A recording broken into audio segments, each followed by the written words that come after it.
Joining me back on the show, Kitt the Killer Campbell. He'll be fighting on October 26th at Hex Fight Series 17 versus Lipeng Zhang in the welterweight division. What's going on, Kitt? Not much, man. I appreciate you having me back on again. No doubt, man. No doubt. Let's first dip into Hex Fight Series 14, the main event, your last fight. You got into a barn burner against Saeid Fatahi and came out with a unanimous decision. Take me through the fight and assess the performance you had. Yeah, I was happy with the performance. There's a lot that I still want to work on. You know, I think I got hit a bit too many times for my liking. Saeid kind of took me by surprise. He's a stocky fella, but for a stocky fella, he had long limbs. So, I mean, that's similar to what I'm going to be facing with Lipeng as well, you know. He's the same sort of build and, you know, he's got, you know, good reach as well. So, you know, that fight with Saeid taught me a lot and I'm going to carry it on to this fight. So, it was a good, fun fight. Was he stronger in any areas than expected? He kind of caught me by surprise with his boxing. His grappling was strong. I knew that coming in. But on the ground, you know, I was able to manhandle him a bit and get back up to my feet. So, I mean, he's good with his takedowns and, you know, strong grappler, being a judo black belt. And he's doing a lot of wrestling with the few of the Iranian boys in Sydney. So, you know, it was a good fight. Yeah, when you got him into the mount and started raining down elbows, man, it kind of showed how tough he was, man. It's not easy to put away a guy like him, right? Yeah, well, he wanted that fight, you know, so you could tell that, you know, it was deep in the third round and he was still hanging in there and I was, yeah, dropping elbows on him. I knew he'd gassed out then, and if I'd stayed on top, that would have won me the fight, secured the fight for me, so that's what I did. Coming out of that fight, how were you physically?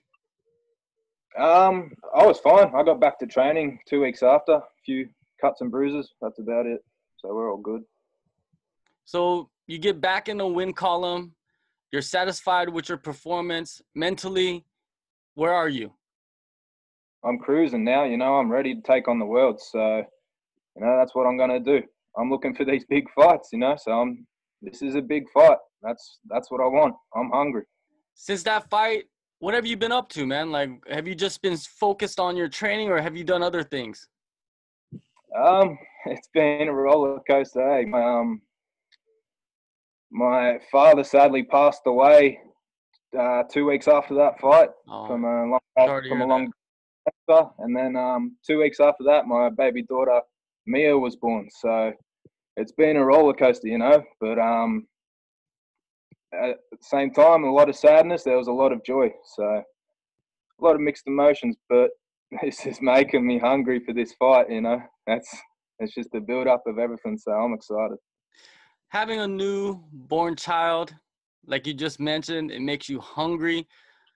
Like, what clicks in your mind differently now than before? You've got someone to provide for, you know. I got to work extra hard now to make sure that I get to where I've got to go to be able to provide. So, you know, lights that flame on your ass and it's good. Your upcoming fight at Hex 17 will be against Zhang. He is a UFC veteran, a former Kunlun fight welterweight champ. When you first heard you were fighting him, how hyped were you? Yeah, I was hyped. Like I said, they're the fights that I'm looking for. So I know I'm capable of beating Zhang, and I know I'll be able to do it on October 26th. This is a massive step up in competition. You know, he is a veteran. I think he has the most fights. He has the most experience out of any of your previous opponents. What does this opportunity mean for your career? Yeah, he's fought all around the world. Fought in the UFC. You know, he's got a lot of experience under his belt, 38 fights or whatever. And, you know, impressive record too at the same time. So if I'm able to take this guy out, then I'll know within myself that I'm ready to take on anyone and anywhere and that I deserve to be in the UFC. So, you know, this is just a perfect fight for me and I can't wait for it. So Zhang is pretty much a barometer for you and where you are in your career.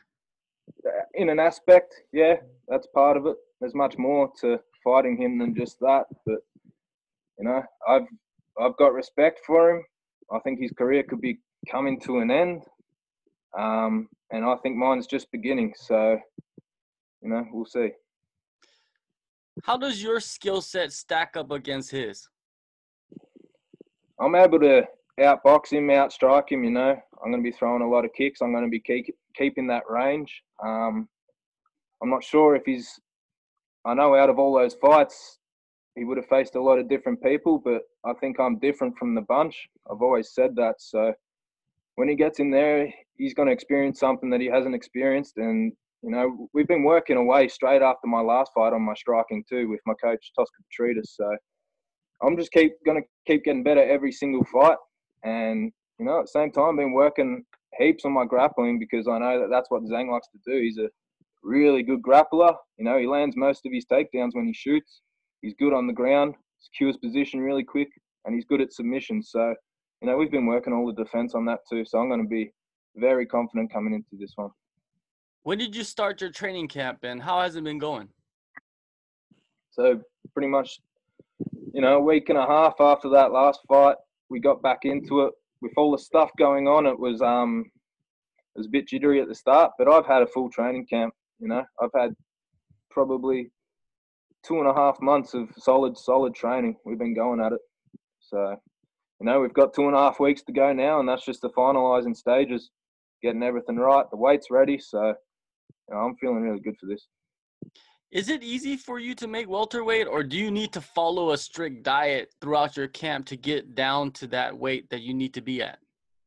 I eat whatever I want whenever I want, man. I'm bad with fighting.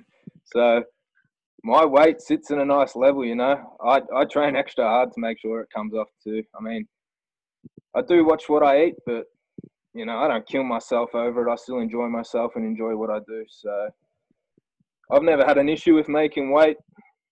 I never will. And, yeah, it gets off pretty easy. So this time around, it's going to be nice and easy too. You mentioned working with your striking coach. Are you still heading out to Resilience Training Center and working with the boys out there too? Yeah, I'm heading down there 3 times a week. I've incorporated a bit of wrestling too with some of the Iranian guys in Melbourne. So yeah, we're grinding away. They're good grapplers everywhere, you know. The Iranian boys are good, and then the boys down at Resilience, you know. You got a 5-time judo Olympic, you know, veteran, UFC veteran, and half the guys down there are fighting in the UFC at the moment too. So, you know, there's guys like Cal Potter, Jimmy Crute, all them boys. It's good. Jake Matthews. We've got good partners down here. We don't need to travel anyway.